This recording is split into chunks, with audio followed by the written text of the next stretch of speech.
Welcome, everybody, to the Dynasty Football Diner. It is Tuesday, December 10th, 2024. We'd like to welcome all you diners in. Come on in, take a seat. And we got a good one for you today. My name is Dan, joined as always by my main man, Mr. Kerry. Kerry, how we doing today? I'm doing good, man. It's been a long couple of days. Feeling a little tired. I'm broke. Holidays killing me. Hey, dude, I feel like I've been on a bender since October. It's really catching up for me, too. Start early, they say. It'll save you money in the long run. I don't think the climate out here these days has anybody saving money. To be frank with you. It was so cold last week, and guess what it was today, folks? 77 degrees. It was in the 40s last week. Yeah, we went from sub 30s over by my house overnight. Yeah. And then today I woke up 29 or 28, a couple 68 degrees when I left the house this morning for work. Really freaking wild. Hope everybody out there, wherever you are, hope that you are either hunkered down or outside soaking it up, or maybe both. Hey, there you go. Well, again, thank you all for tuning in. Please join us on YouTube and Spotify at DFD Podcast. Go ahead and hit us up on IG or X at DFD_podcast, Facebook, DFD Pod. Please like, follow, subscribe, rate and review, drop a comment, all that good stuff. It really helps the diner out. We are in a constant battle to fight the algorithmic overlords. So just help us out. We appreciate it. we got some exciting news we'll get to about that here in a minute. We got a good episode today. So not only is it the wrap up of the regular season, but man, so we got playoffs starting, we got regular season ending. Week one, baby. And we got news. We got things coming up. People, all you faithfuls out there, not only do we appreciate you, but we can promise you things are only looking up and getting better. That's Isn't right. that right, sir? That's right. Absolutely right. All right. Well, well, just to put it out there, we received a comment in the group. Well, I almost said group chat. No, we received a comment online, and as usual, we listen. And so it was a request for some recipes and ideas for a Super Bowl spread. For those of y'all who don't know the concept of this, Dan is a chef. He's dying to put these kind of recipes out there, and he loves doing it, and usually they're pretty on point. So if you have any kind of questions about food-related items, he's your guy. Yeah, to be honest with you, when we started this, we wanted to do food with everything, but we started kind of right as the football season started. And so, getting kinks out and getting everything. Right. But again, this was kind of what I was alluding to, is that by next year, our next football season starting, people, the diner is going to look so different. We're going to renovate. Oh, yeah. We're going to put some new wallpaper up. We're going to get rid of some of those cigarette smoke stains up by the Boy, those used to be the good old days. Wouldn't it? For those who don't know, you used to be able to smoke inside of restaurants, and it was smoking. Wow, you were flipping eggs. Yeah, smoking or non-smoking is what they would ask you. Well, the cooks too. Oh, absolutely. You'd be up there flipping an omelet on Sunday morning with a heater in your mouth. You just want to talk about showing your age right now. We are old. Those were the good days. Boy, they were golden, weren't they? Man, I would kill to be able to have a nice little smoky treat on the line just sometimes. Like a little hassy. Yeah, man, just a couple puffs. Don't even gotta leave your line. Oh anyway. Man. Well, so yeah, I just wanted to shout out to the people, and I can't remember who made a comment. I think it came out of Charlotte, North Carolina, but we appreciate the comment, and I will. Well, so here's what we got going on. Okay. We have a few more episodes left, and then we are going to take off on Christmas break. So About Christmas Eve, you guys should be receiving our award show episode. That's going to be Yep. kind of putting our bow on this season. Mm-hmm. We're going to be talking, pretty much it's just the championship weekend. Yeah. So we were going to plan on doing something fun, doing kind of a celebration. It's episode 15. I just want to do something cool. Yeah. We're going to do our awards show. If y'all want to get in the comments and stuff, I would like to figure out, some kind of interactive way we can do this. More of as a celebration for the diner on their first season open. Yeah. I think it's worth celebrating. We love you guys. By the time the Super Bowl rolls around, well, before that, I'm going to get this Super Bowl spread done. Probably drop some recipes on the Instagram. So please hit us up, DFD_podcast. We're going to drop these recipes. They're going to be on our YouTube. We'll have it out there for y'all to get. But I am going to tell you, I promise you a Super Bowl spread. Some for the diners. Some sauce for your wings, some recipes for little unique burgers or sliders, just whatever he comes up with and stuff like that. But I do want to reiterate. So after our Christmas episode, we are going to go to a bi-weekly schedule because it's off season for fantasy and stuff like that. But we're also going to start toying around with during the off season. We're going to start toying around with some video and stuff like that. So we're really, really going to rely on you guys on when we post these videos. Once we get multiple ones up there, we're going to try different things. We're going to need y'all to let us know which ones you guys enjoy more, and we can go that way. So it's really up to however you guys want us to do these videos. We'll do them. You know what I'm pretty pumped about in the off season? What's that? I got some interviews lined up that I cannot wait for, Kerry. Listen, I got a dude lined up who's ready to go whenever. He's an active player, and he's, shout out Andre. We talk about him all the time. Apparently, yeah. And he said he would love to come on and do an interview and sit right here. And he wants to come in the studio and hang out with us and stuff like that. And I wouldn't mind that. For those who don't know the backstory, Andre is one of the guys who helped us actually come up with the name for the podcast. And so he's been a day one supporter. He has been every day, every week. Instead of MVP, we should have the MVD, the most valuable diners. Oh, I like it. Most valuable diner. Yeah. I like it. I do. I like that too. Yeah, something we can start here in a little while. So shout out to Andre. Yeah, no, for real. Shout out. And everybody else has been with us week one and stuff like that. But Andre, when I first came up with the idea, me and him were talking about it and stuff like that. And he came up and said, why don't you call it the Dynasty Diner? Well, that's already taken. So we all, we came up with our name. The Dynasty Football Diner. That's who we are. That's what we got. Andre's been with us since day one, but we have a past champion lined up who's down for the crown. He's ready for it. And then some other guys and some other people and stuff like that. We're also going to go through some new audio intro tries and stuff like that. And just the off season, we got a lot of things we're going to try in the off season. It really comes down to what you guys like. We going to need y'all to be very vocal about which ones you enjoy and stuff like that, because we want y'all to be a part of the creation of this show as its foundation and stuff like that. A restaurant is nothing without patrons and people who regulars is nothing. That's right. So please stick with us. We got a lot of cool stuff coming up. So yeah, stick with us. Stay vocal. Tell a friend. For the love of God, please tell a friend. Listen, if you just 60 seconds, if you just ask them to like, subscribe, and play the video or the audio for 60 seconds, that's perfect. That's 1 minute. That will register for us, and that's going to help us out because we just got our Spotify wrap back. That's right. Guess what? We're top 10 in the category for our listeners.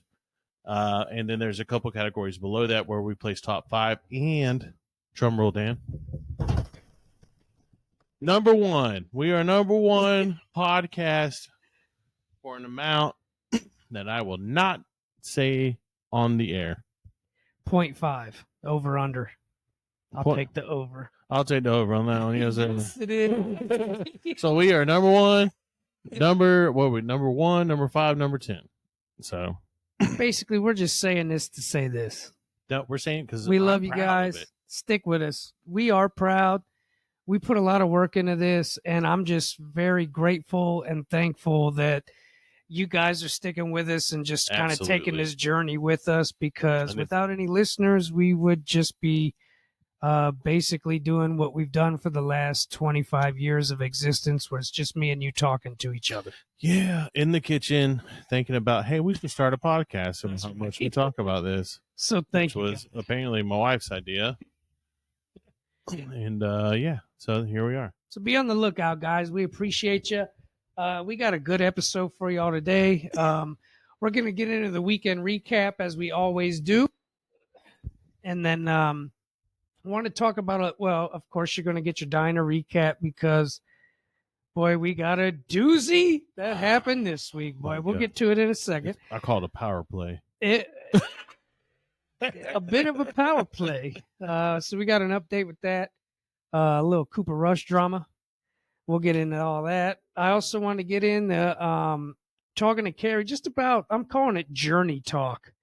Him and I are both in probably too many leagues, if you ask the ladies in our life. Yeah, we're in a lot of startup leagues with one second-year league. So I thought it would be cool to do a little journey talk because, you know, you only get startup talk once a time because technically dynasties last forever, but you start up 1 year. And so I think you and I were both in one dynasty startup last year. Is that Yeah, right? it's the Was it just only one for league- you? Yeah, is our Okay, only me league too. now. And that so you is think, year 2. well, and you think you've got it figured out after 1 year, but really, I learned so much this year after being know. in 6 or 7 leagues. I can't wait to get to that league.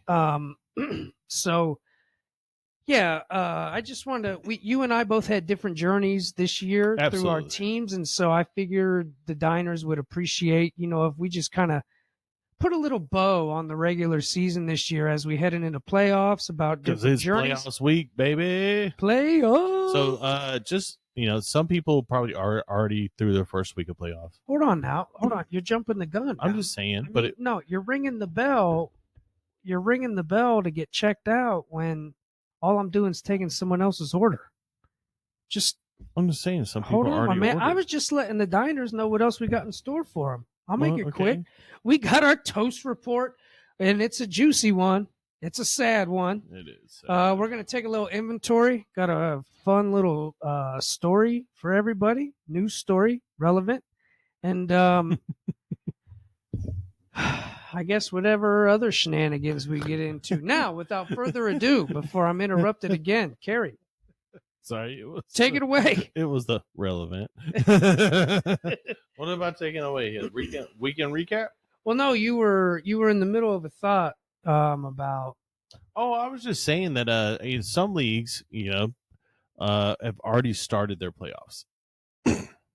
Who? Not ours, but some leagues have already they start the playoffs early, like larger leagues. I don't like that. I don't like it either, but I'd rather start early than to end in week 18.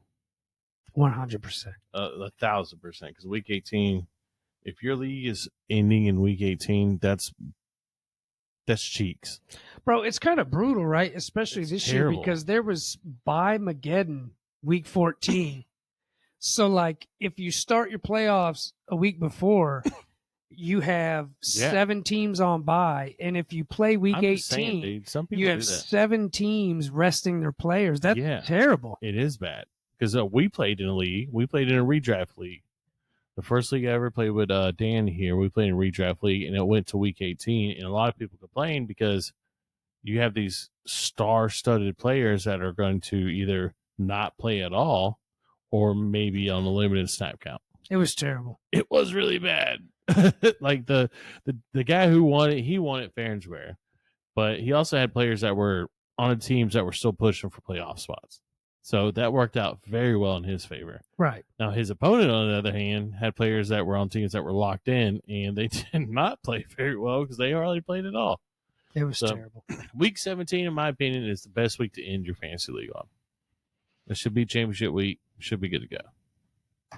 All right, let's get a diner update. Diner update. You want to go? You want me to go? Boy. You go ahead. Drum roll, please. Probably does not sound like drums on the microphones.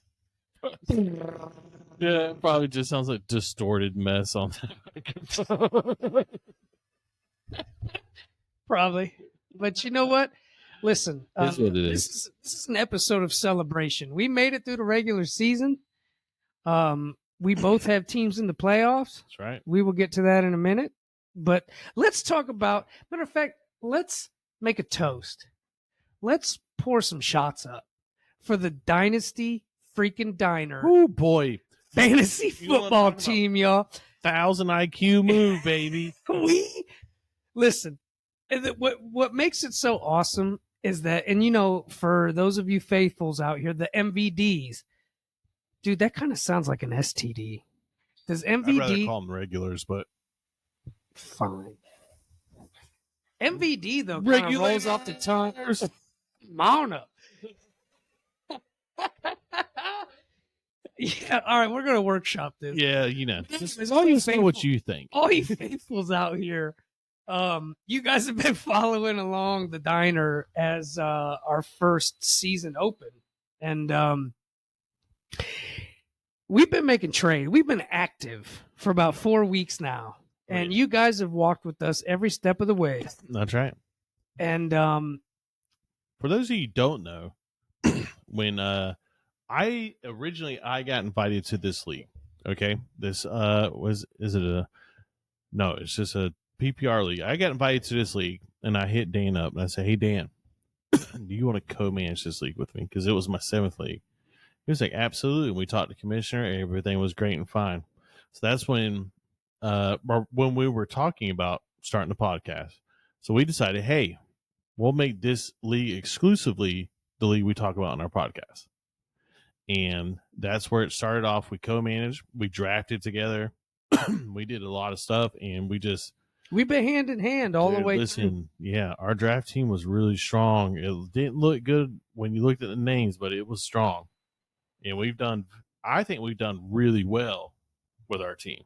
Listen, I honestly, now, you know, only time will tell. Don't get it twisted, peeps. We are not in first Oh, place. yeah, We don't no. get a bye. We will get to that in a sec. Well, no. Okay, so we missed getting. Well, hold on. All right. See, I'm so excited. I'm putting the cart before the horse. All right, so Put that cart. we This is have our horse, our cart. we dropped 200 points. Boy, did we. Not just 200, 208, dog. We bet this week, baby. Listen, and no one in any of my leagues that's non-super flex has Or dropped has- a 200 burger. Or has weird rules. Right. I'm in a league that has got really weird rules. Okay, heard. But I mean, for the majority of leagues, that's Standard non-super PPR. flex. Yeah. Dropping a 208 burger is like, Monstrous. it's exhilarating. Monstrous. Now, the fantasy gods will keep you in check because we came into this week in 4th place. We dropped a 208 burger and we are in 3rd. But here's the kick in the junk. Last week. In the last week, we missed 2nd place, which would give us a bye. Yep. By 1.5 points. Yeah, we missed that week 14. Yeah. But We shouldn't even have been close. But So at the end of the day, prior to Thursday night football of week 14, what did we do, Dan? what did we do? Our opponent has one quarterback. Oh, yeah. Okay. So, but we talked about this on the episode last week, right? Oh, did we? Yeah, before we got off, because That's fine. we Yeah. talked about Cooper Rush. And He got didn't have a Cooper quarterback. Rush, but we got Cooper. And Rush. so shout out to my man Wes, avid listener, checked in with me on like Wednesday or Thursday. after waivers went. Matter of fact, he checked in with me Thursday asking about if we got Cooper Rush. Shout out. But we did. The plan worked. Is that JW? Yeah. Oh, We, JW, shout out, baby boy. Yeah. He's an MVD. He's great. So we picked up Cooper Rush. We dropped a full fab dump. Everything we had left. Now, We said, man, it's time for Cooper Rush. at the time we picked up Cooper Rush, there was no other quarterbacks, no other starting quarterbacks. Correct. 0. On the waiver. Correct. And we did that just so they couldn't have him. Now, this was after the Trevor Lawrence news. And, he ended up being out. So our opponent ended up picking up Mac Jones. That was the only starting quarterback left on waivers. It was such a dick move.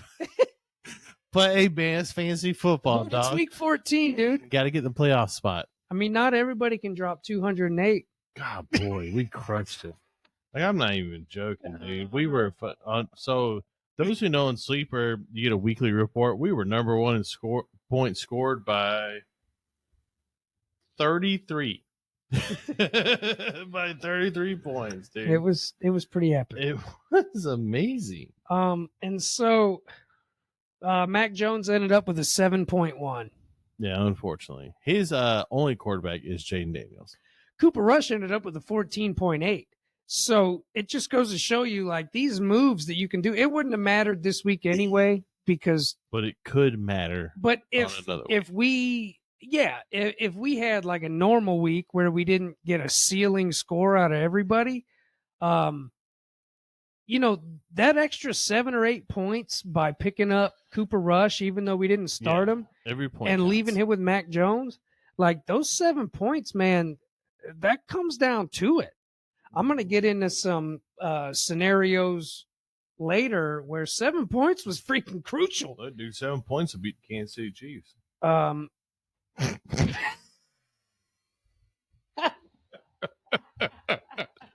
Yeah. Total combined for the last 3 games. Like, yeah, you ain't lying though. Okay.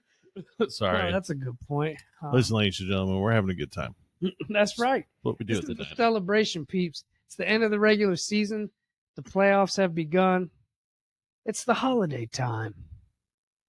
Playoffs are brutal, dude. God, Playoffs are brutal. It because you get to sit there. leaves you a nervous pit in your You stomach. get to sit there and see if you win the first week, you got to play one of the top 2 teams the That's next right. week. It's like, ugh. So just to give you a synopsis, I'm going to get into this a little bit later. We had Josh Allen, Kyron Williams, I mean, NFL record breaking Josh Allen with 6 touchdowns. Josh Allen, MVD. Yeah, MVD. Kyron Williams, Tony Pollard, Justin Jefferson, Jay Jettas, baby.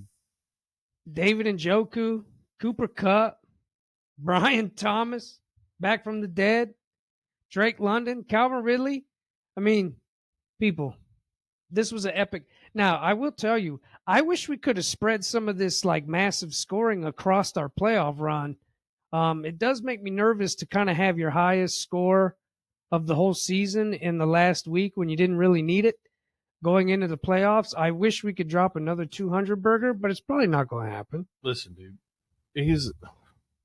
Josh Allen's been killing it here lately. And his next 3 games, right, are Detroit. That's going to be a toughie, but Detroit's defense has been injury prone. So he's probably going to score a lot, I would imagine. After that, it's New England and the New York Jets.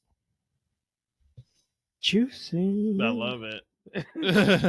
And then for those who are playing Week 18, the Patriots again. So chances are this first week is going to be, I think, it's going to be high scoring for sure against Detroit.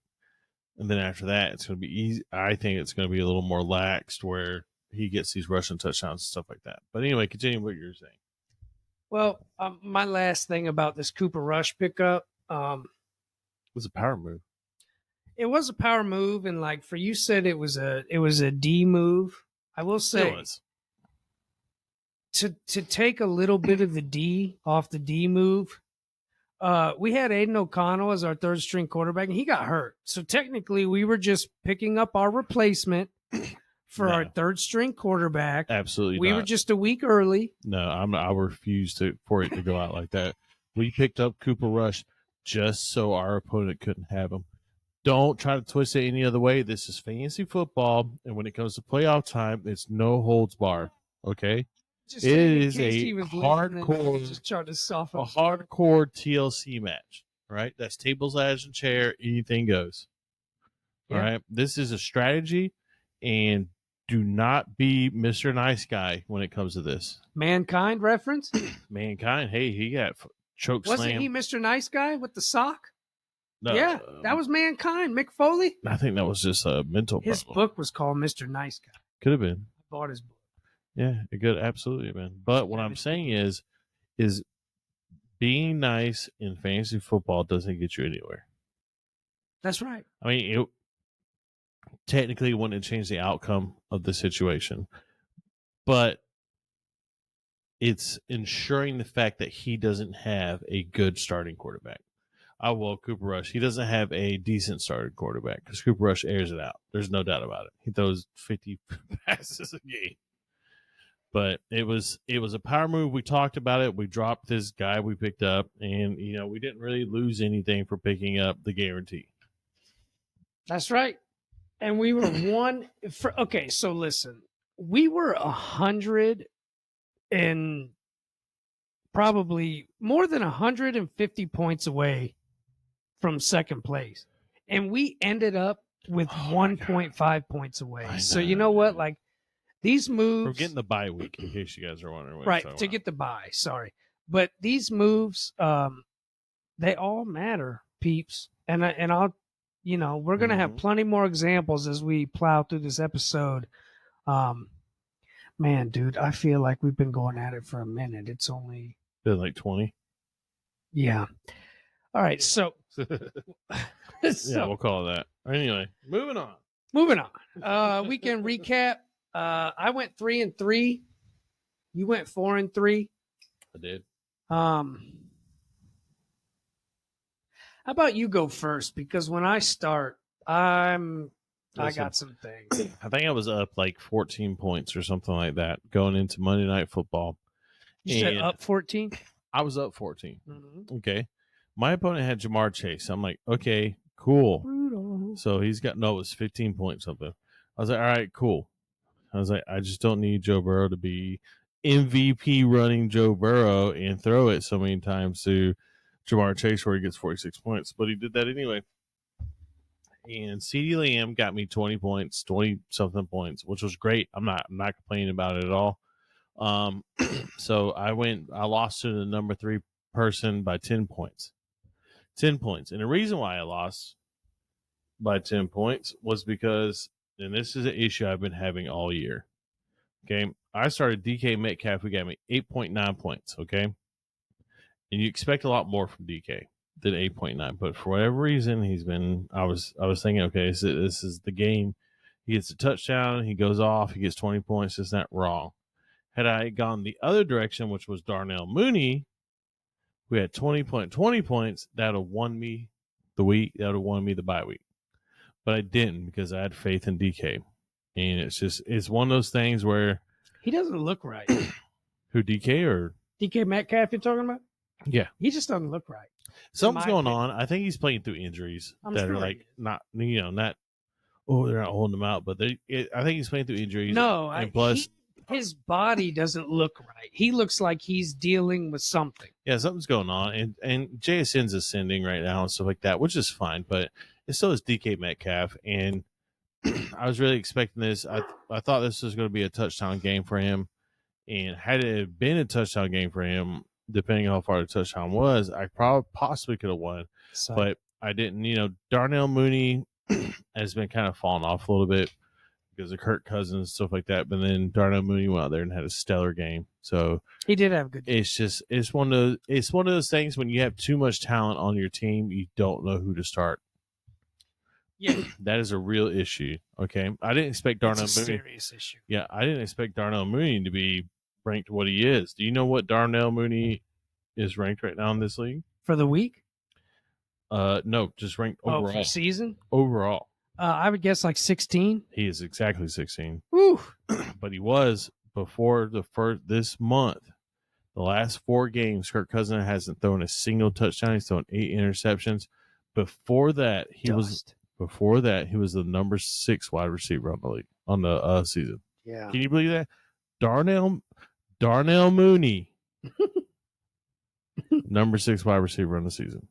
You know, this season for Darnell Mooney kind of makes me think moving forward. Like, you know, Darnell Mooney, like 3, 4, 5 years ago, was a stud. He was never like been a bad wide top receiver. 10 receiver drafted in fantasy. Yeah, he was never and then been he bad. just died for a couple years. I guess went into a coma. No, he went to a bad situation where he wasn't getting targeted. Okay, for one reason or another, he went into a coma.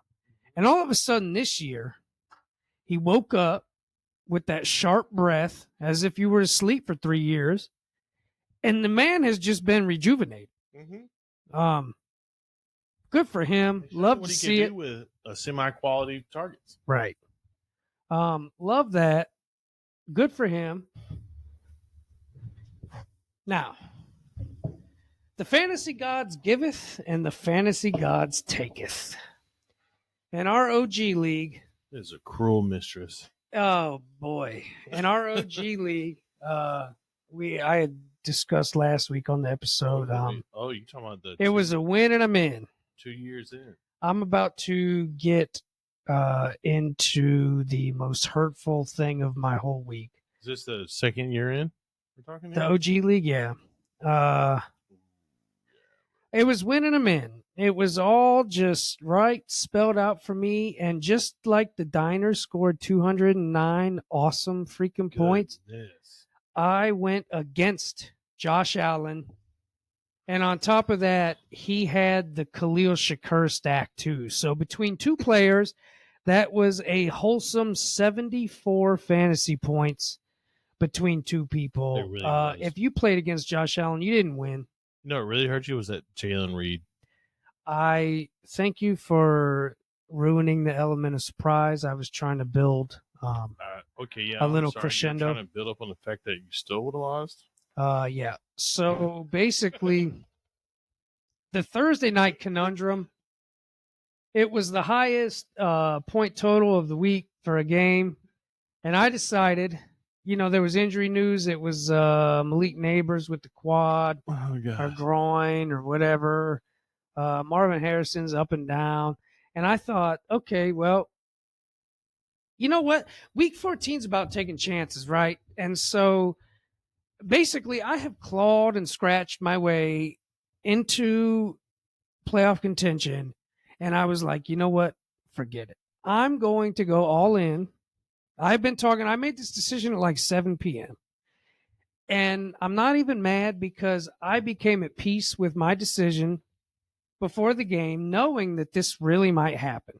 So basically, I had Josh Jacobs, David Montgomery, Jaden Reed, and Amon-Ra St. Brown all in my starting lineup, all on Thursday night, which if that game ended 6-6 or 6-9, I wouldn't even have had to set a lineup on Sunday. It was over with. But the game turned out great. However, Jaden Reed, all y'all are seeing the memes. Everybody got burnt by Jaden Reed. I don't even feel bad because he probably ruined the playoff chances for not just me, but A ton of people. hundreds of thousands of people, I'm sure, played Jaden And Reed it was- coming off of a 2-touchdown game in week And it 13. was Josh Jacobs who ruined it for everybody. Indoor. No, He had 3 touchdowns. you are not going to blame Josh Jizzle. I'm not blaming Josh Jizzle. I'm just saying that he was so good they didn't need to pass. You the ball. can't blame Josh Jizzle because Christian Watson had a monster game. Jaden Reed's line was 0 for 1. He wasn't even on the field, Kerry, which was the most tilting part because I'm watching this freaking game and I'm like, all right, damn, Christian Watson's going off. I get it. You know, they manufactured touches for Jaden Reed. No, they didn't even put him on the freaking field, bro. He was just on the sideline adjusting his jock strap. Bruh, Romeo Dobbs was out. Tucker Kraft wasn't a world beater. I mean, Tucker Kraft always does well. He scored a tutty, but he always does well when Dobbs is out. But like, dude, what? Oh, for 1. He wasn't even on the field. And this is, conspiracies be damned, but this seems a lot like the NFL messing with people. The dude was 0 for 1. If he was like 0 for 7 and caught a 0, that's on Jaden Reed. This is on the Packers. He had 1 reception. All right. Thank you for listening. Josh Jacobs had 3 I feel touchdowns. better now. Oh, Josh Jacobs looked great. Yeah. He also, don't let Dan fool you. He also has Josh Jacobs on either the same team or another team. See what I had? I had Jacobs, Okay. Montgomery, Jaden Reed, and Amon Ross. Josh Jacobs is what really screwed everybody over. No. Because he got 3 touchdowns. I'm telling you, it's what screwed you over. Reed had 1 target. To be fair, Jaden Reed was technically the wide receiver 3 on this team. Dude, you are not. I am not doing this with you. Behind right Christian now. Kirk and Romeo Dobbs, he's the wide receiver 3. No way. I'm just saying No. it. I mean, Nope. It's ridiculous he got a 0. It is. But I also lost to a team who had Jaden Reed in their lineup. So you're making this about you, huh? No, well, I mean, most of the time. But what I'm saying is I didn't expect a 0 from Jaden Reed, but Dan asked me before the game, and I was unable to get back to it, honestly, because I didn't see the text message until like the next day. But I liked Jaden Reed in the beginning of the year, but after like week 8, 9, I was not really that big of a fan of his because he started kind of tapering off, and he kind of had like that. Who was that guy we had? We had on Green Bay that we traded. Dontavian Wicks. Yeah, he kind of reminded me a lot of Dontavian Wicks because Josh Jacobs started ramping up those weeks. They started running the ball a lot more. Again? Huh? What did you just say? Dontavian Wicks started ramping up. Oh. No, Josh Jacobs started ramping up is what I said. Oh, it didn't sound like ramping. Josh Jacobs started ramping up those weeks, and they started passing the ball less. Jordan Love went through that little injury kind of thing, and he has not been passing the ball very well. Do you want to know what the moral of the story is? Is don't believe everything you read online. No, it wouldn't have mattered anyway because I played Josh Allen and Khalil Shakur. Josh Allen, 55 points. It wouldn't have mattered anyway. That's why we can sit here and bitch about Jaden Reed. But for me personally, MVP wouldn't matter. MVP candidate number 1, Josh Allen broke NFL record with 3 passing touchdowns and 3 rushing touchdowns. It wouldn't have mattered for last week. Chef Dan. Last week he threw a pass technically to himself. Right. So it's just, what do you do? You know what I mean? So honestly, like I like the way the Bills play. I love Josh Allen, but right now it just feels like their whole organization is failing him by not giving him that alpha 1 wide receiver. Yeah. And you know what? Like, honestly, I reached out to my opponent on the text. I'm like, bro, 74 points from 2 dudes. Good. Just, excuse my French, but good shit. Like, let me ask you something. And he replied to me, luck with a 4-leaf clover. 100%. That's all you could. 100%. Let me ask you this. What happens to the Bills if they get like a T. Higgins on their team? Like a potential wide receiver 1 X factor player. That's scary, dude. What happens? Like what year is Garrett Wilson in? I think he has 2 years left. No. He's only been in the league for 3. So he's got, they'll probably franchise tag him. You're right. For so sure. Probably got to, yeah. Yeah, he's got 2 with the Jets. But what about? There's a wide receiver out there. I can't remember right now. There's a wide receiver out there going into their contract year, an alpha wide receiver. Debo. Right? DK Metcalf. Is he a free agent after this year? I think he might be. I'll look into it. Let me double check that. All right. Well, I know Debo is. That Debo. To me, Debo's. You're just out on him. Yeah, 110%. You think he's a dust bucket? I just think he's older, and everybody's like, oh, it's Debo. It's like, yeah, it's Debo, and he's saying, oh, they're not giving me my touches and all this and that. It's like they're manufacturing the touches and stuff, but he's He went from being the guy you could hand the ball off to as a wide receiver, and because of how big and how strong he was, that first person who would slide in, slip through the line, and try to tackle him, he would brush him off and keep going. He's Right. not that guy anymore. Right. He's just not. But let me Well, see. so okay, so while you look that up, I was gonna hit on, for me, I'll let you talk when it's your turn, but like you're in the running in every league, right? I think you told me Yes, earlier sir. you made the playoffs in every league you're in. So congratulations to you. Thanks, man. Congratulations to the other diners out there who have done this. For me, I had an opposite approach. Okay. Injuries. I just got bit by the injury bug this year. It was really bad. Which you can't do anything about. Okay. And again, we're talking, the theme of this is that we are in a lot of dynasty startups. So when we talk about this, a lot of this is like startup talk, because moving forward, we're not going to have any startups. This is about building on your team. DK Metcalf fan. Is he? So DK Metcalf is technically signed with them through 2025, but has a potential out in the year 2025 for what it says 3-year, $58,222,000 and a dead cap of $21 million. So he could technically be traded for $21 million. Dude, could you imagine DK Metcalf with Josh Allen? That'd be dope. Oh my God. It would be awful. That would be dope. But he's signed with them through 2025, but he has a potential Okay. out.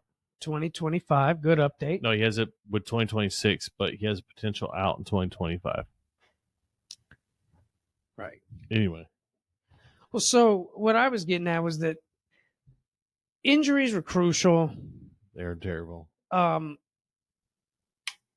also in most of my leagues, I have a lot more points scored than a lot of the people ahead of me. It just didn't work out. And sometimes that's how it works. People like, it is what it is. I've been in fantasy leagues, and I still am, with people who really get like bent out of shape about just things not going their way. Like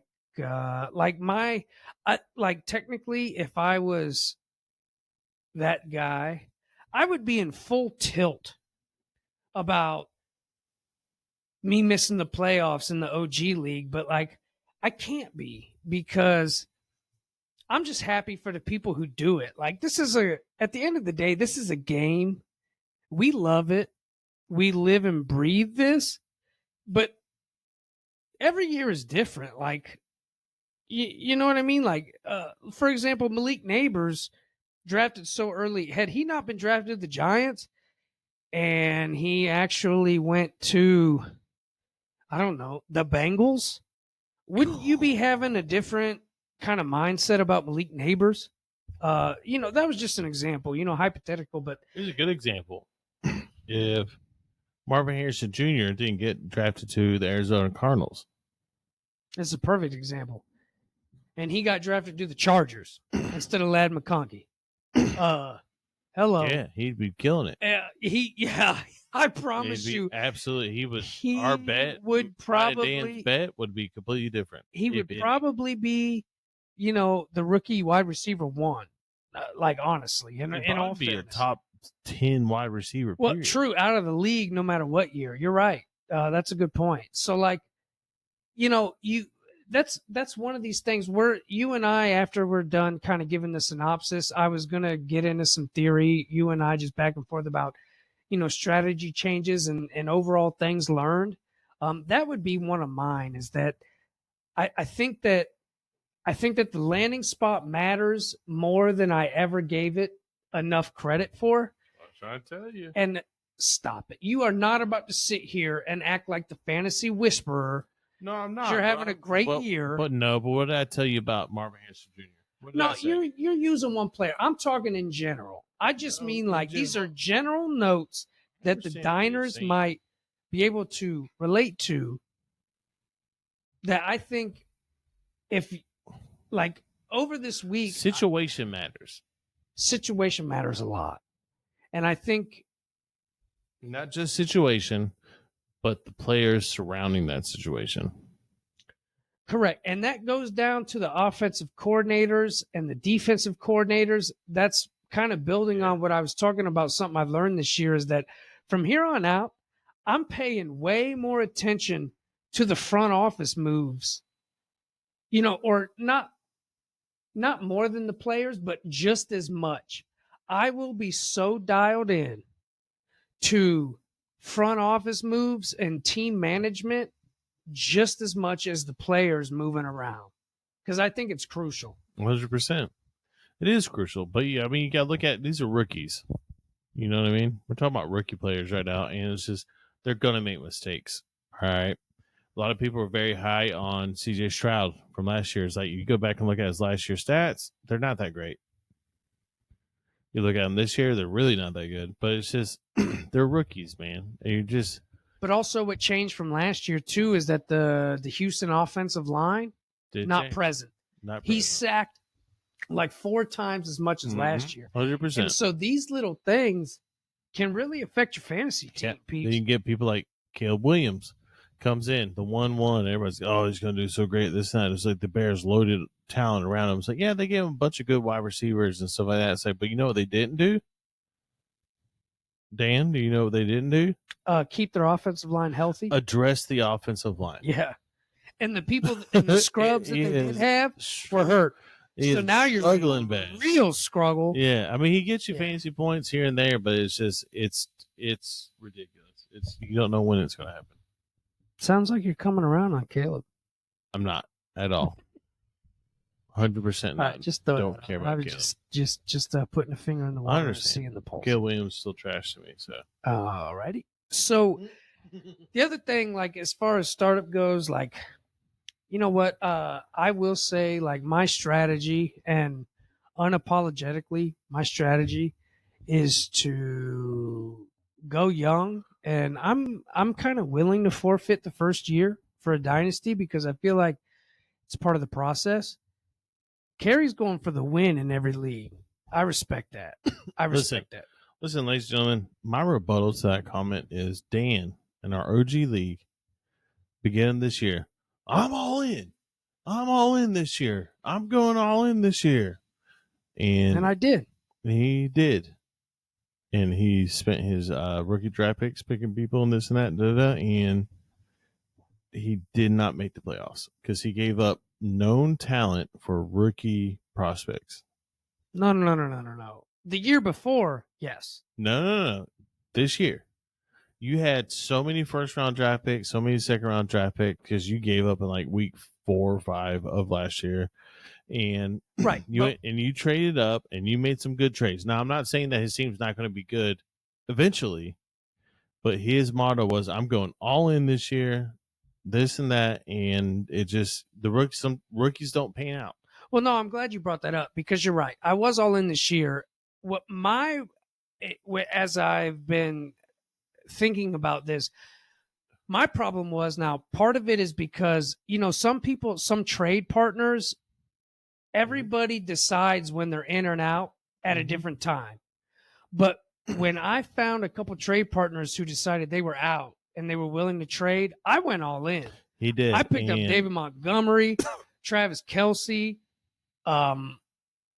There's 2 other people. Oh, Calvin Ridley. Like some of these people that were not on my team to start, I went all in. The problem was that I was already, because of injuries and bye weeks and just having bad luck playing people's best weeks versus my not best week. Last season? I was already, no, this year. I'm talking about last season when you decided you gave up and you traded for draft picks, saying you're going all in this year. Yeah. Well, no. I was talking about this season because last I'm talking year, about the OG.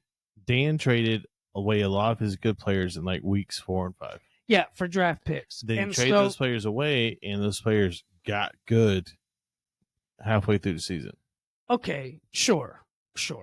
But I mean, I guess that depends on how you look at it. For me, I got 2 rookies that I am thrilled to have on my team for the next 10 years. Yeah, Love that's that. fair. I get that 100%. What I did was I had a swath of first round picks. I'm talking about I had like 4 first round picks.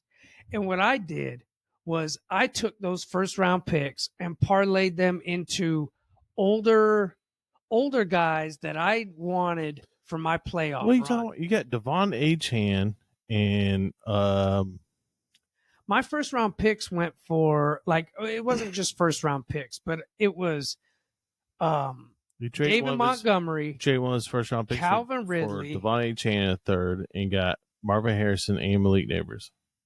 So these are the guys I picked up kind of like halfway through this year. I got David Montgomery. I picked up Calvin Ridley. I'm talking about this year. Travis I'm Kelce. talking about last year, what you gave away.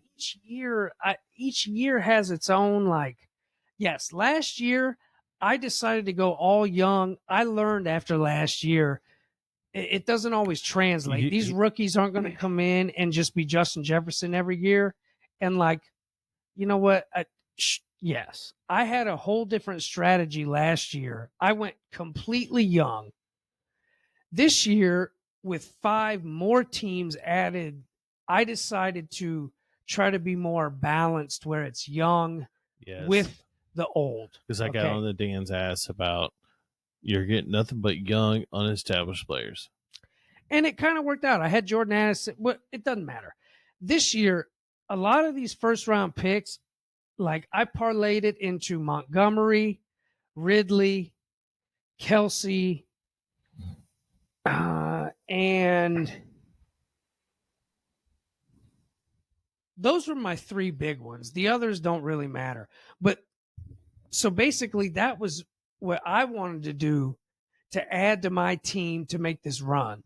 My problem was that because of the injuries and bye weeks and just unlucky, I was already in the hole too much. Yes, I wish I would have traded for these players earlier in the season. And that's my big takeaway in this league, is that I think I waited a little too long. But it wasn't for not trying. It's just to find a trade partner, it's a perfect storm. It's a perfect storm. And so that was one of the things that I learned in the OG league, for sure. All these other leagues that I'm in, like, I have a team. Matter of fact, when we did the exercise of, I listed off a roster and you tried to tell me what position you thought they'd be in. Like, I have one team, I'm finished dead last, peeps. But my roster is awesome. It just happens like this. And so I just wanted to let y'all know, like, the trading, like, it goes back episodes ago when I kind of laid out, and Carrie gave me mad shit about my timeline for trading and deciding and, just my season long thing. But I stick by it, because the thing that you gave me the most shit about was that you can't make these trades and decide this stuff so early. No, what I said was you can't decide that you're out at week 5. No, not out. You're right. That's what you were saying. You say, well, week 5, you got to decide if you're going to make a push and this and that. By then, it's like, no, that's not true, because there's still make a push. You got to be on it. There's still 6-7 weeks. You know what I mean? Before you decide you can make that push or not. Now, if you're the team that's dead last, you just cannot win and stuff like that. That's different. If at like week 8, 7, 8, you're just kind of like, all right, I'm out. There's no way, even if I won out the rest of the season, there's no way I make the playoffs and this and that. That's different. But you were saying so early in the season, you were shooting at like weeks 4 through 6. And I'm like, that is way too early. To figure out where you're at. To figure out where you're at. Yeah, okay. So you could lose 6 games and then win out the rest of the season and make the playoffs. Unlikely. But it's doable. People have done it in our league. There's a team in our league right now. And I don't know if I can't remember if it's the OG league or not, but they started off terrible, and now they're in the playoffs. Yeah, no, you're right. There's a guy who's 7-7 in one of our leagues. Playoffs. Sure. What I'm saying is you can't make that decision so early. You can't just start selling off your players in this night because, oh man, I'm 1-5. It's like you can still come back and win these. Not selling, but buying. If you're going to buy, you should decide that early, and you should start. If you're gonna buy, you need to have a winning record. So that's, I guess, It's different. It goes both ways, right? If you're like, say you're 6 or 5-1, okay, and there's a team on there that is 1-5, or you know what I mean, and stuff like that. So complete opposite. Trading early to help your winning team is different than trading early because you're losing. Because you don't know. Because after when that first bye week hits, week 6 hits, and it comes out, and then there's, normally the injuries happen between weeks 4 and weeks 4 and on. That's when the injuries start happening, and you could be that team that's, you've got okay players and stuff like that, and they don't get injured, and you play and you score and you win and you win and you win. You might not win by a lot, but you're winning. You could be Kansas City-ing it right now, and you're winning. And then it gets close. Okay, week 9, you're like, okay, cool. So all of a sudden, your team that's, oh, I'm winning because of injuries and stuff like that, and this and that, that would be the time for you to trade up. So I guess to specify, you're right. I guess at that episode, I should have been more specific. If you're going to buy, I guess my thoughts, my reflection and thoughts and things is that if you're going to buy, you better start early. The earlier the better. If you're going to sell, you can wait a little bit. Yeah. Okay, and make sure that there's no chance. That's how I was saying. And I wasn't very specific in that episode, but that's exactly kind of the way it played out and what I meant. That's what I'm saying. Week 9 is like, to me, is the sweet spot to where you need to determine, okay. For those of you that don't know either way. Yeah. Week 9 is like, either I can win out now, if I have to win out to make the playoffs, or I can lose 2 or 3 games and still win a couple of games and make the playoffs.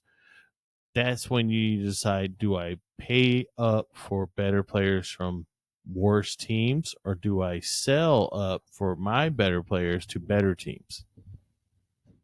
That's when that comes in.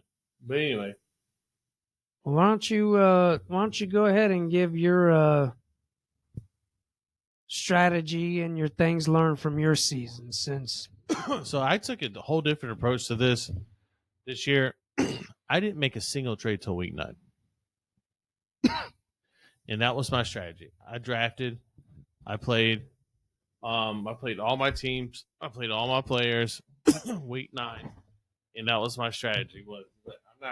I'm not trading, I'm not doing anything, because last year I made a trade, and I'll tell you exactly what it was. In our OG league, I traded before the year even started to get Joe Burrow, which in hindsight 2020 is great for me now. But back then, had I not done it, I probably would. He's not on your team, right? No, Joe Burrow in this league, in this specific instance. You traded him away? I traded for him. You still have him? Yeah, absolutely. But what I traded for him would have won me the league. I traded Amari Cooper, Raheem Mostert in a first. Bobby Morris. Yeah. Raheem Mostert in a first for Joe Burrow. So I got Joe Burrow. He got injured. He didn't play good at all last year. It is what it is. But Raheem Mostert was RB2. Amari Cooper was, like, if I remember right, like wide receiver 11 or some crap like that. And then the quarterback I did have, which was Tua, and then I can't remember Justin Fields, I think. Tua and Justin Fields. And I had those guys, and Justin Fields went on like a 6-week stretch. It was great. Tua was one of the top 10 wide quarterbacks of the season. Raheem Mostert was number 2 running back on the year. Amari Cooper was, I think he was a top 12 wide receiver. Had I kept those original players, didn't trade for Joe Burrow, I probably would have won last year. But I made a trade before week 1 ever started. So that was my downfall. Then I made a couple other trades, this and that, and it completely changed the landscape of my team. It kind of messed me up. So this year I said, you know what? I'm not trading a single player until week 9 when I know where I stand for the playoffs. And that's what I did. And I made these different alterations and stuff like that to my team's makeup and stuff like that. And now I'm in the playoffs for every single one of my leagues because I stuck with a team that I drafted up until week 9, which is when you know. At week 9, you have 5 games left, okay? So that's when you really have to look out and say, hey, these players are performing better right now than those players. And then you have to make that conscious decision to trade your draft picks, because when you're trading with these teams that are on the lower end of the bracket or lower end of the ladder, they're thinking the same thing. They're like, I'm not going to make the playoffs. I could use draft picks. And that's when you make those kind of trades. Like I traded a second for Cade Otton. At the time was great, but then, it is what it is. But I've traded away almost all my draft picks, all my higher draft picks for players and stuff like that. And that's the decision I made. And so far it's worked out for me pretty well. Also made some other trades that, it's like, oh man, I wish I could take that back. But in the long run, it's going to help me out more than in the short time it is. Guys, nobody has a crystal ball. Nobody has a crystal ball. All right. Well, and that was my thing. I told Dan earlier in the season, I was like, I have a strategy I'm following. And he, for like weeks, he said, what's the strategy? What's the strategy? What's the strategy? And finally, I told him, it's like, I didn't make a single trade until week 9.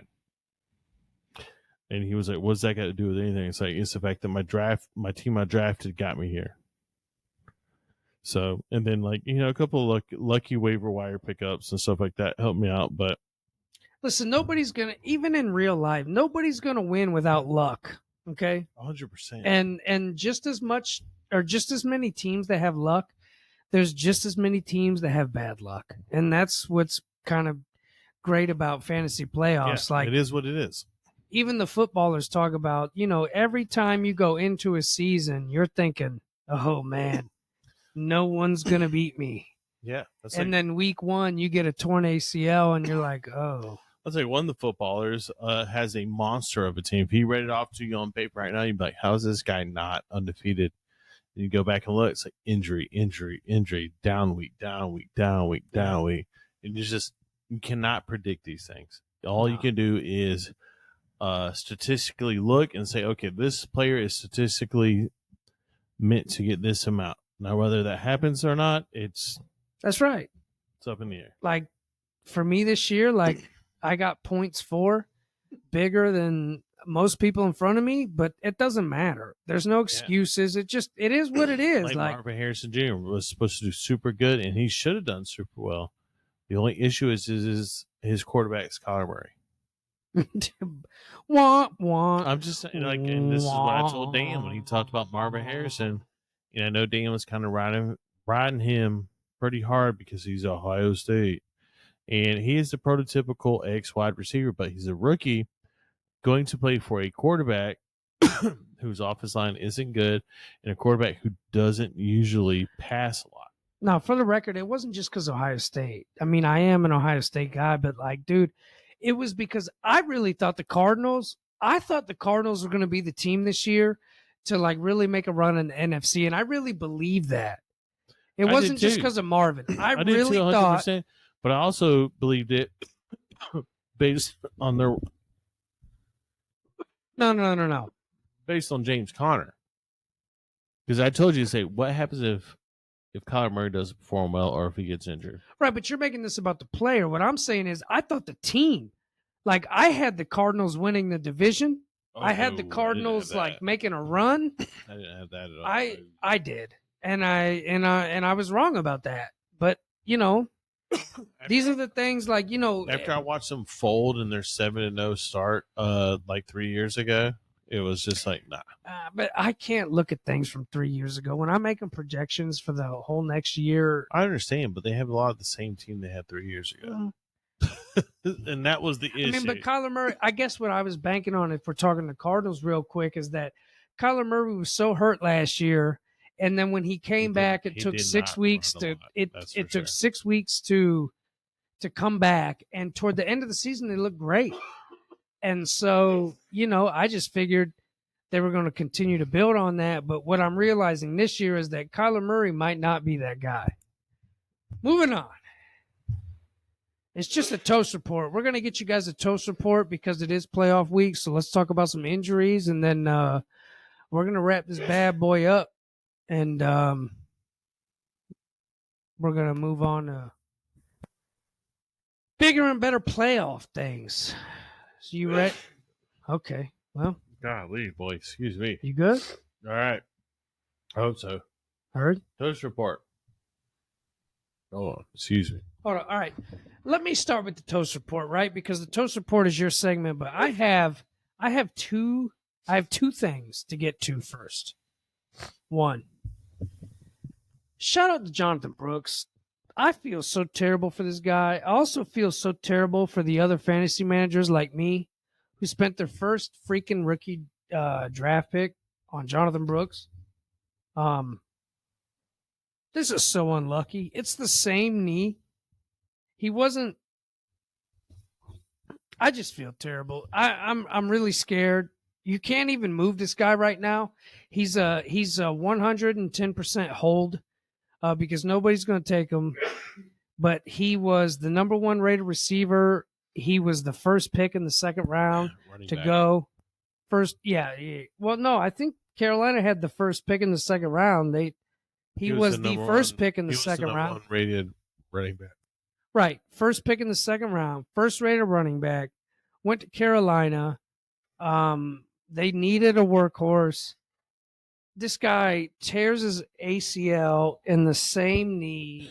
After coming back 2 or 3 weeks later from the same injury. So I'm just counting on him to miss all of next season.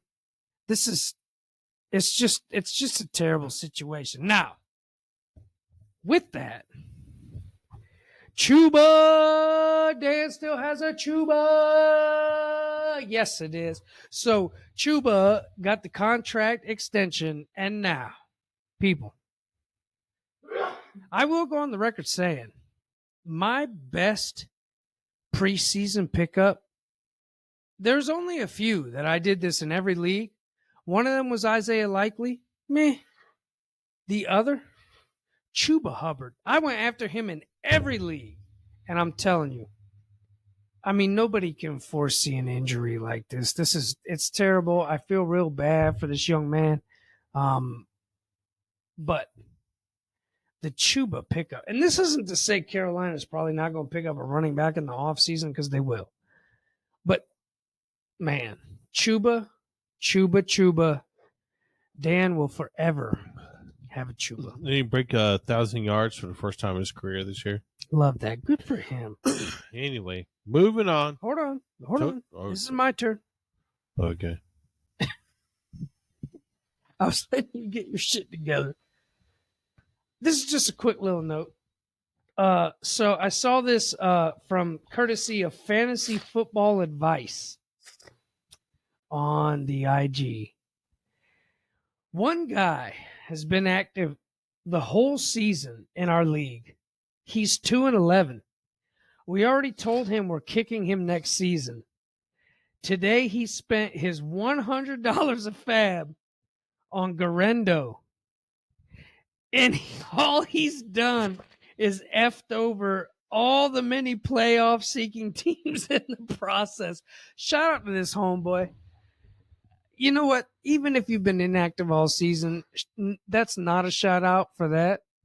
But if you're going to come back, be active in your DMs. Yes, be active. But it gave me a little smirk and a little smile that if you're not going to be active all season and you join on this particular waiver week last week, and Isaac Garendo is the only big fish. Y'all miss it, Dave. And you drop 100 when there's playoff implications on the line.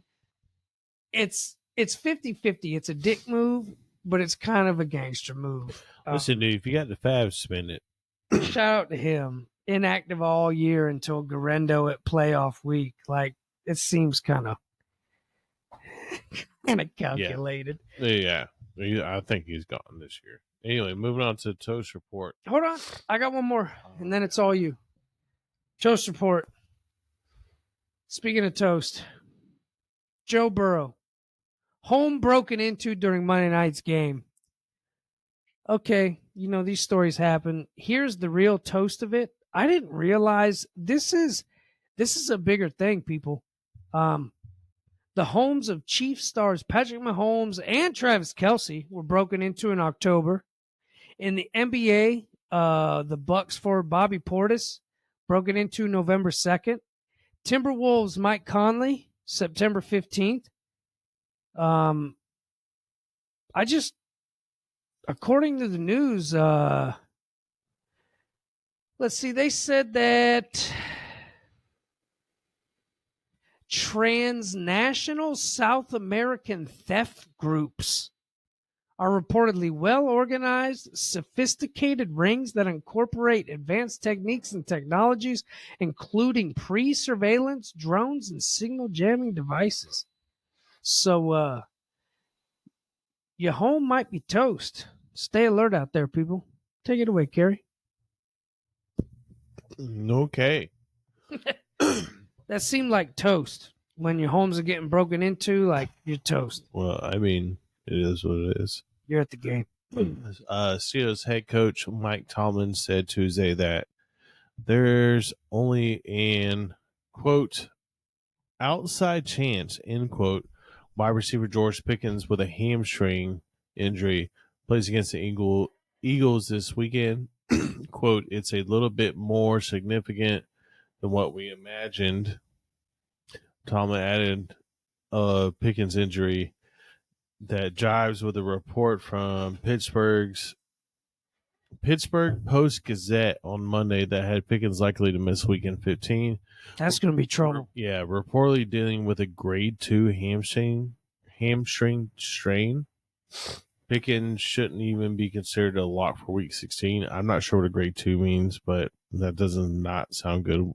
The footballers said it sounded scarier than it was, but I'm going to tell you, dude, I don't know. Going into the playoffs, that would make me super nervous. Hamstrings injuries suck.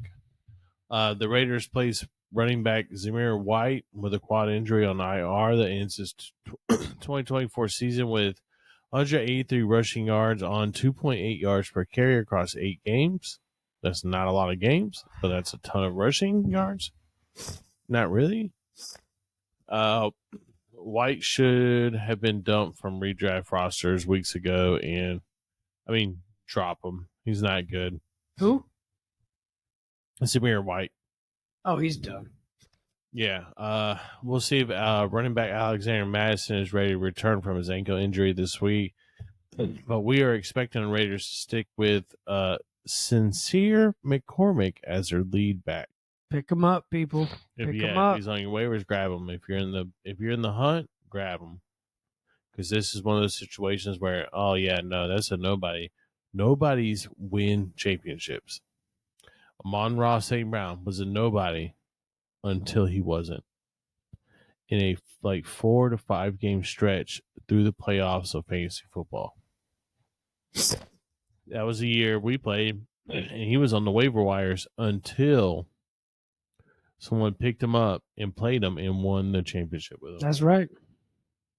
So he's worth picking up and holding and see what happens. Moving on, the Seahawks head coach Mike McDonald said Monday that running back Ken Walker's availability is uncertain for the weekend's game versus the Packers. It's the calf more than the ankle that's an issue for Walker, who's getting, for those who don't know, Dane is skipping his feet off the ground because trouble. Because his chair is so high. Anyway, it's more than an ankle that's an issue for Walker. You're gonna blow past the Taylor Swift, right? Who's getting more tests done. McDonald said that the team expects to have a better idea of his stats within the next 24 to 48 hours. Running back Zach Charbonnet again played a workhorse role with Walker out yesterday, turning 29 touchdowns, 193 yards, and 2 scores. That's pretty awesome. If Charbonnet is on your waivers, pick him up. Buccaneers head coach Todd Bowles said Monday that running back Bucky Irving's available. You have to stop skipping your feet across the crowd. I'm sorry. It was ridiculous because my feet are on the ground. And I have to like stretch them out to bend my knees, and you got this little munchkin over I'm here. just running in place. His feet are barely skipping off it, making noise. Anyway, Buccaneers head coach Todd Bowles said Monday that running back Bucky Irving's availability for his weekend's game against versus the Chargers is uncertain. Quote, "We got to see how it feels," end quote, whatever that means. Bowles said of Irving's back, quote, if we can get it loosened up, if we can get it loosened up, he should be okay. If not, we'll see how the week goes, end quote. He just had to track his status through this week. But fantasy owners should be lining up alternative plans in case he doesn't play, which would mean Rachaad White is a strong fantasy option if you have him as well. 49ers running back Isaac Guerendo is, quote, day-to-day, end quote, with a foot sprain suffered in Week 14's win over the Bears. Head coach Kyle Shanahan said Monday Guerendo dodged a significant injury, although he remains uncertain for Thursday night's game versus the Rams. Shanahan said Guerendo won't do much in practice on Monday or Tuesday. We'll see how he's listed on Wednesday's final injury report. For now, you should not plan on having Guerendo available for Week 15. His absence will leave Patrick Taylor. There was one guy who was ahead of this, if I remember. No, it's Patrick Taylor. No, there was one guy who was ahead of getting on Patrick Taylor. Oh, I don't know who that was. Getting Patrick Taylor's as San Francisco's lead back in a viable Week 15 fantasy start. He's so dirty. Anyway, well, they didn't put out a public report about it, so I can't quote or unquote them. Raiders quarterback Aiden O'Connell has been diagnosed. For those who don't know, Dan suggested we get that guy, and we did. The record. Raiders quarterback Aiden O'Connell has been diagnosed with a bone bruise in his left knee, according to NFL Network's Ian Rappaport. It's a relatively minor injury, and O'Connell hasn't even been ruled out for next Monday night's game versus the Falcons, per Rappaport. Which, track his status throughout the week. Quarterback Desmond Ridder will start against Atlanta if O'Connell can't. It's a situation to steer clear of, even in Superflex leagues. Tight end Brock Bowers and wide receiver Jacoby Myers' outlooks won't change much based on the QB. So, fun fact, real quick. I was the first out of anybody to get to Patrick Taylor. Fun fact.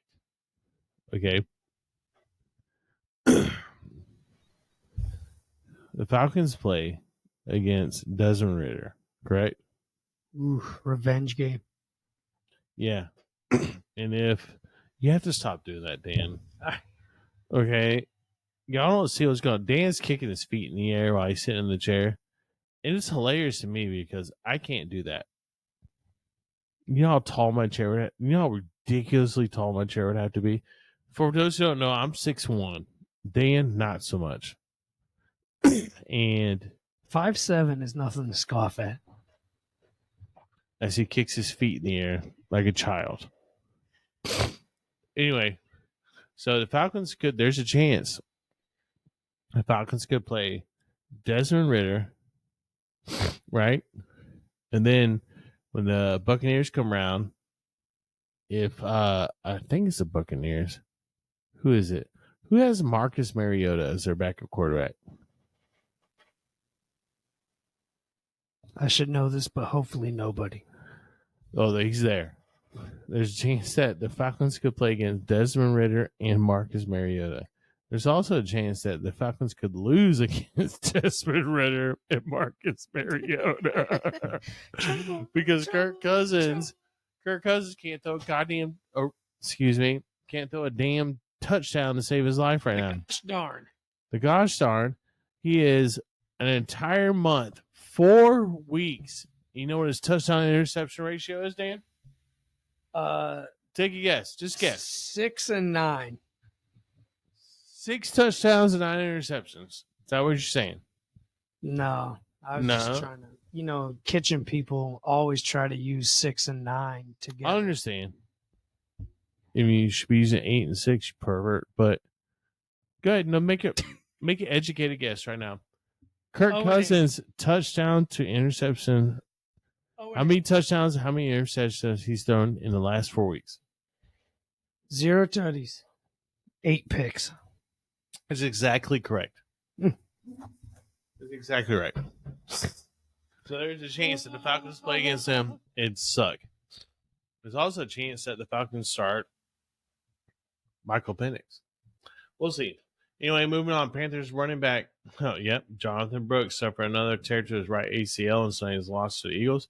It was a non-contact ACL injury, which means that he was either brought back too early or he's not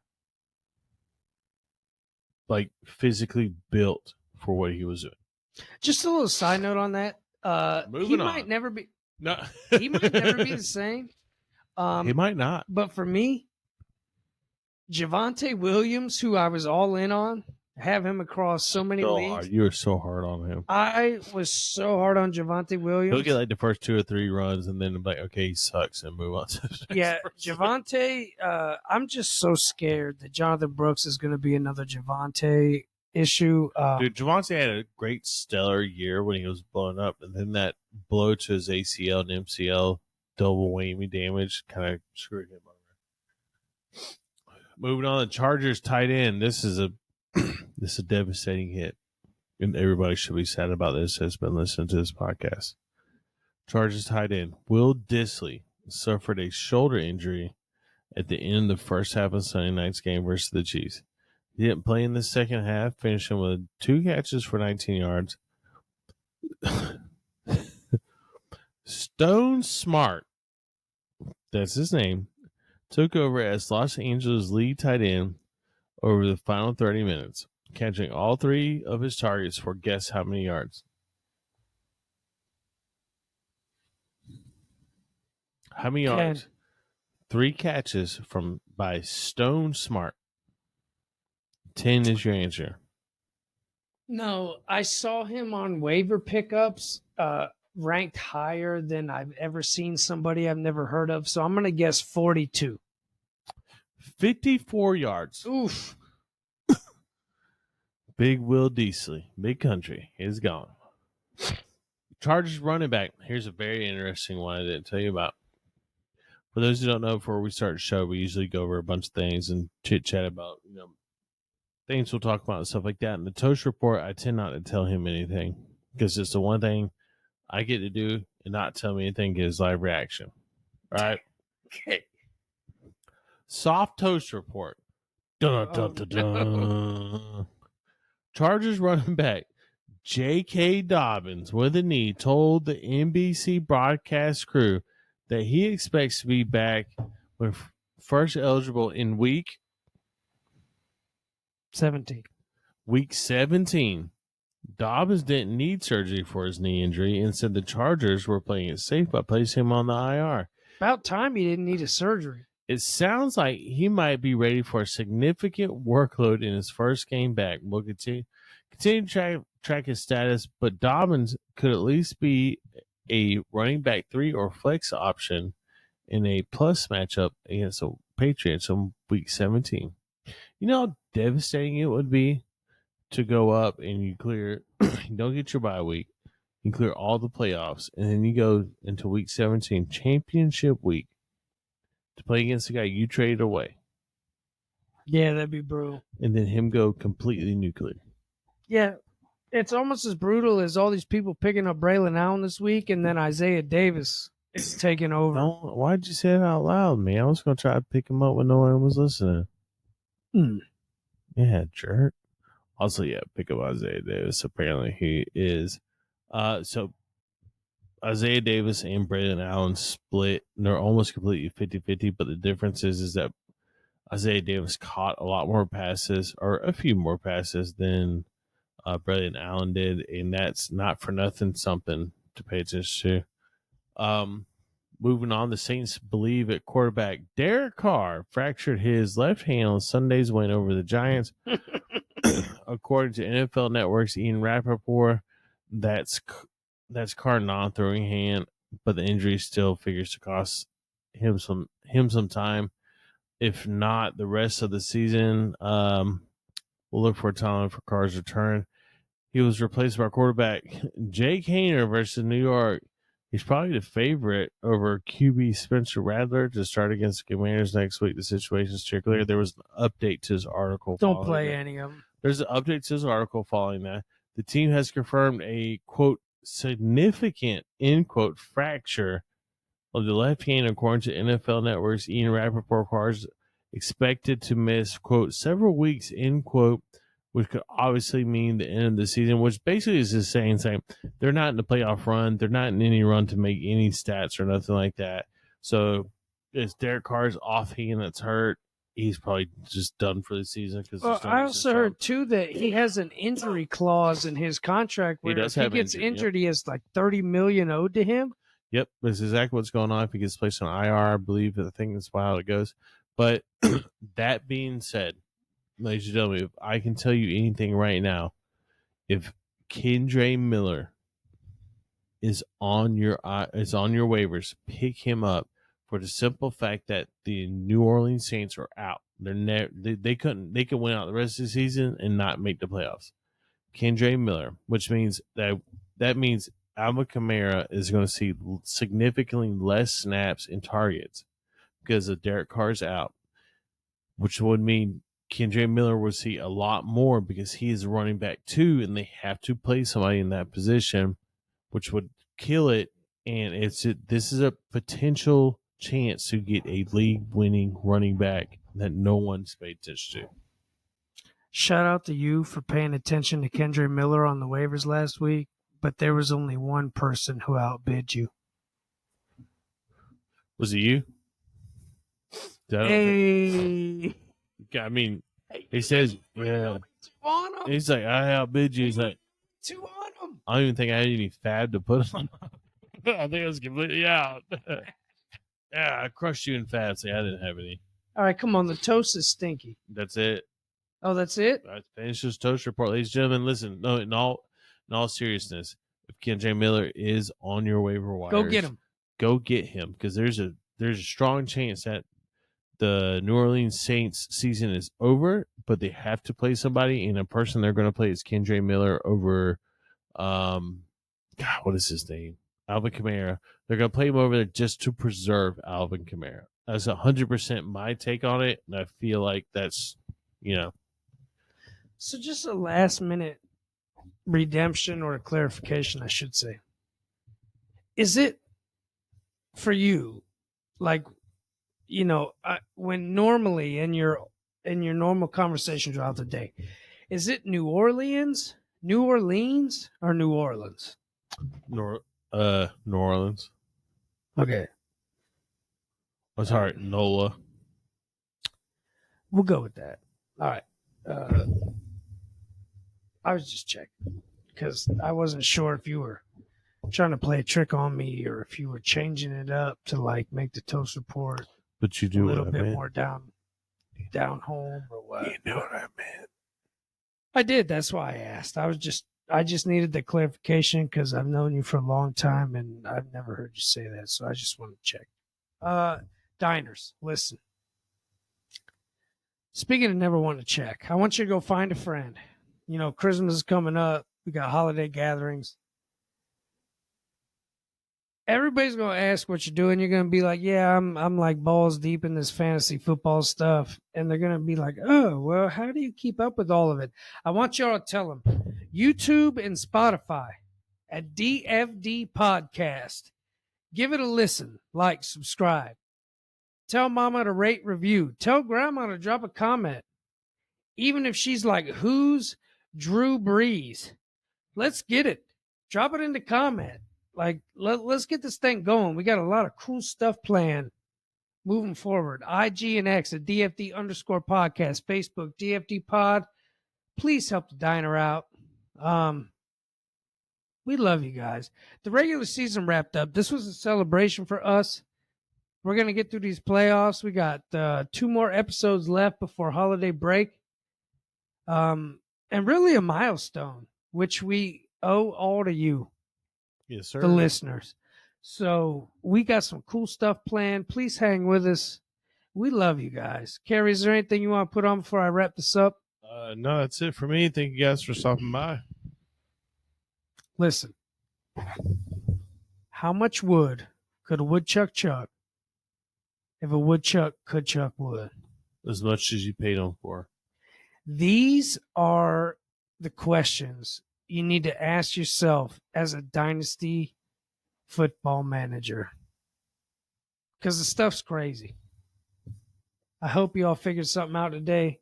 I hope we all can learn together. Take the bruises together, figure out everything together, because that's what this is all about. Keep dropping us comments, keep dropping us shout outs. We only want to make this better. My name's Dan. On behalf of Kerry, we are your hosts for the Dynasty Football Diner. We thank you guys. We'll see you next week. Good luck on your week 1 playoffs. Peace. Diner closed.